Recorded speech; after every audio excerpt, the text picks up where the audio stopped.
The house had a dense, oppressive heat that stuck to my skin and made it difficult for me to breathe. The house felt like an oven, and sweat trickled down my back as I used an old magazine to fan myself after the AC broke earlier that afternoon, just as the summer sun was at its worst. I tried everything, including turning the circuit breaker and adjusting the thermostat by pressing all the buttons. My husband, David, had been away on a work trip for the last 3 days, which had been increasingly common lately. The house felt more and more empty every day, but even when he was at home, I had gotten used to it and told myself that I loved the quiet moments and the tranquility, where I didn't have to worry about his meetings, schedule, or distant presence. At the moment, though, all I wanted was for the air conditioner to kick up again. I had just finished pouring myself a glass of cold water when the doorbell rang. I wasn't expecting anyone, and for a moment I thought about not answering, but my curiosity got the better of me, and I opened the door to see James, my stepson's friend, standing there. James had been there since my stepson Ethan brought him home from college. He had always been courteous and had that easy smile that made him appear younger than he actually was a few years ago, but today something felt different. He wasn't just Ethan's friend. Instead, he was a man standing in my doorway, his shirt soaked in perspiration, his arms of muscle tanned by the sun. "Hey, Mrs. Thompson," he said, his voice deep and smooth. "I'm fine with these things, but when Ethan told me your air conditioner was broken, I thought I'd stop by and have a look." I paused for a second, not because I didn't trust him, but because I felt oddly uneasy about having him in my house by himself. But the heat was unbearable, and my discomfort with the situation didn't compare to the suffocating air pressing against my skin. "That's really nice of you, James," I said, stepping aside to let him in. I was just about to melt. He chuckled, his eyes scanning the living room as he walked in. "Yeah, it's brutal out there. Let me grab my tools from the truck and I'll check the unit," I watched as he walked back outside, his broad shoulders flexing as he moved. I scolded myself for noticing he was too young for me to even entertain such thoughts.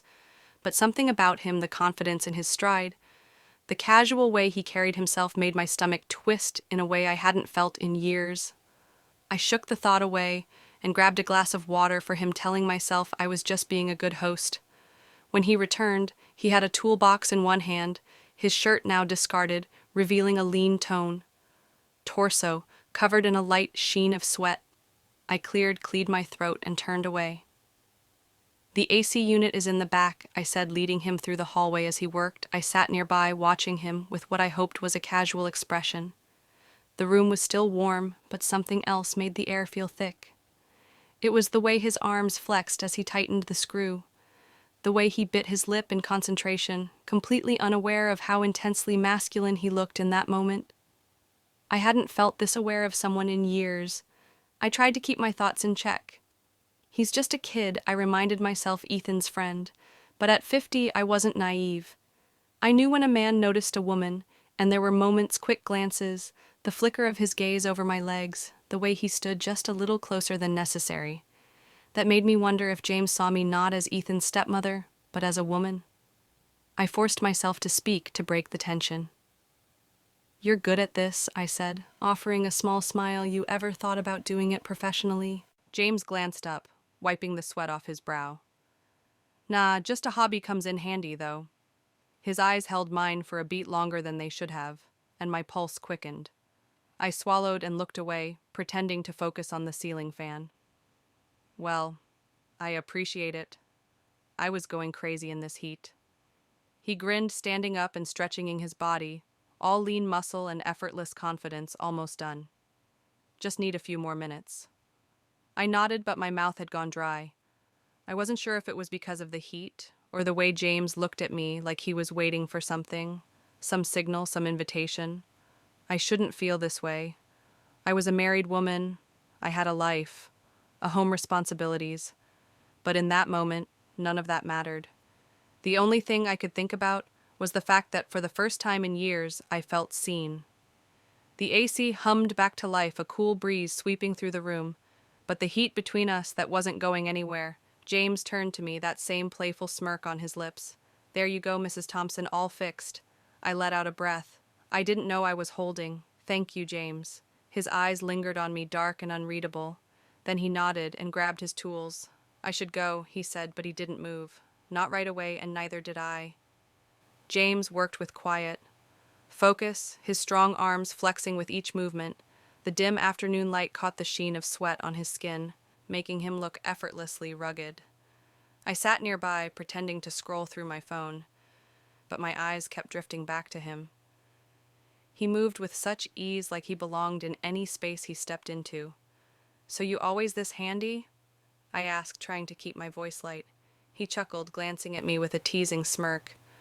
"What you thought I was just a pretty face," I laughed, shaking my head. "I just didn't know fixing ACs was part of your skill set."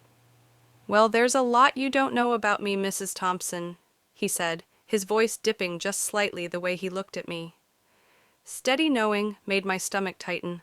I felt warmth rise to my cheeks and quickly looked away. "I'll have to take your word for it," I muttered, trying to ignore the way my heart pounded a little too fast. But the tension was there now, thick and unspoken, every time he moved closer. Even just to grab a tool, I could feel the heat rolling off his body. It was ridiculous, really. I was 50. He was my stepson's friend. And yet there was something about the way his presence filled the space, confident, just slightly daring, that made me feel like I was standing at the edge of something dangerous, and maybe I didn't want to step back. James wiped his hands on a rag and stood up, stretching his arms as the AC finally hummed back to life. Cool air rushed through the room, but it didn't seem to help the warmth still lingering between us all fixed, he said, flashing that easy grin. "Thank you," I murmured suddenly, feeling too aware of how quiet the house was. "Let me get you a cold drink." I walked to the kitchen and poured him a glass of iced tea, my hands feeling unsteady. When I turned back, he was already standing closer than he needed to be. I handed him the glass, and as he reached for it, our fingers brushed. The touch was brief, but neither of us pulled away right away. My skin tingled where his hand had been, and for a moment we just stood there, holding the glass together, locked in something unspoken. Then, without warning, the lights flickered and went out, plunging the room into a dim, hazy darkness. The only sound was the distant hum of the AC and our steady breathing. I felt his eyes on me, heavy and unreadable. "You okay?" he asked, his voice quieter now. I swallowed hard. Nodding, "Yeah, just wasn't expecting that." He took a slow step. Closer, his presence impossible to ignore. Funny how things happen at the right time. He said, his tone laced with something that made my stomach twist. I should have moved away, should have said something to break the moment, but I didn't. My body felt rooted in place, my heart hammering as he leaned in just slightly, as if waiting for a sign. Did I pull away? Or did I let myself fall into something I couldn't take back? The silence stretched between us, thick and heavy. I could feel my pulse in my throat, could hear the unsteady rhythm of my own breathing. James hadn't moved away, if anything. He was closer now, his presence wrapping around me like something I couldn't escape, or maybe didn't want to. Then it happened, a pull too strong to resist. 1 second. We were just standing there, caught in something unspoken, and the next, his hand was on my waist, his fingers warm against my skin. My breath hitched, and before I could think, before I could remind myself of all the reasons this was wrong, our lips met. The kiss was hesitant at first, as if we were both testing the fire, unsure if we'd burn. But then the hesitation melted away, replaced by something deeper, something raw. His hands tightened around me, pulling me closer, and I let myself fall into it, into the heat. The hunger, the need that had been building from the moment he walked through my door. The air between us was charged, every touch sending shivers down my spine. The world outside didn't matter, my age, my marriage, the consequences right now. All that existed was the way he pressed against me, the way our bodies fit together like something inevitable. Outside, the storm raged, thunder rolling through the sky like a warning, like a promise. But inside, we had already crossed the line. There was no turning back the moment our lips parted. Reality crashed over me like a cold wave. My chest rose and fell in uneven breaths, my heart pounding so hard I could feel it in my fingertips. What had I just done? I took a shaky step back, my body still humming from his touch, but my mind already spiraling. James's eyes stayed on me, dark and unreadable. A mix of satisfaction and something else. Uncertainty. Maybe even regret. Or was that just my own guilt staring back at me? A sharp chime cut through the thick silence. My phone, I reached for it with trembling fingers, and when I saw the message on the screen, my stomach twisted. David, flight landed, be home soon. Panic flickered through me. I had minutes, maybe an hour, before my husband walked through that door. My hands felt clammy as I turned to James, forcing my voice to stay steady. You should go, I said, not meeting his eyes. He didn't move right away. Instead, he took a step closer, his voice lower. Now, careful, is that what you really want? I swallowed hard, my body betraying me with the way it still ached for him, but my head screamed at me to end this. Now I had to. I forced a nod. Yes, James studied me for a moment, like he was waiting for me to change my mind. But when I didn't, he finally exhaled and grabbed his tools. Okay? He said, but there was something unfinished in his voice, something that told me he didn't believe it was over. The door clicked shut behind him, leaving me alone in the silence. My body still burned, my lips still tingled, but deep in my chest a new feeling settled in regret, or something worse. The fear that I didn't regret it at all. James was gone, but the room still felt different, like his presence had left an invisible mark. I stood there for a moment, staring at the door, my heart still racing.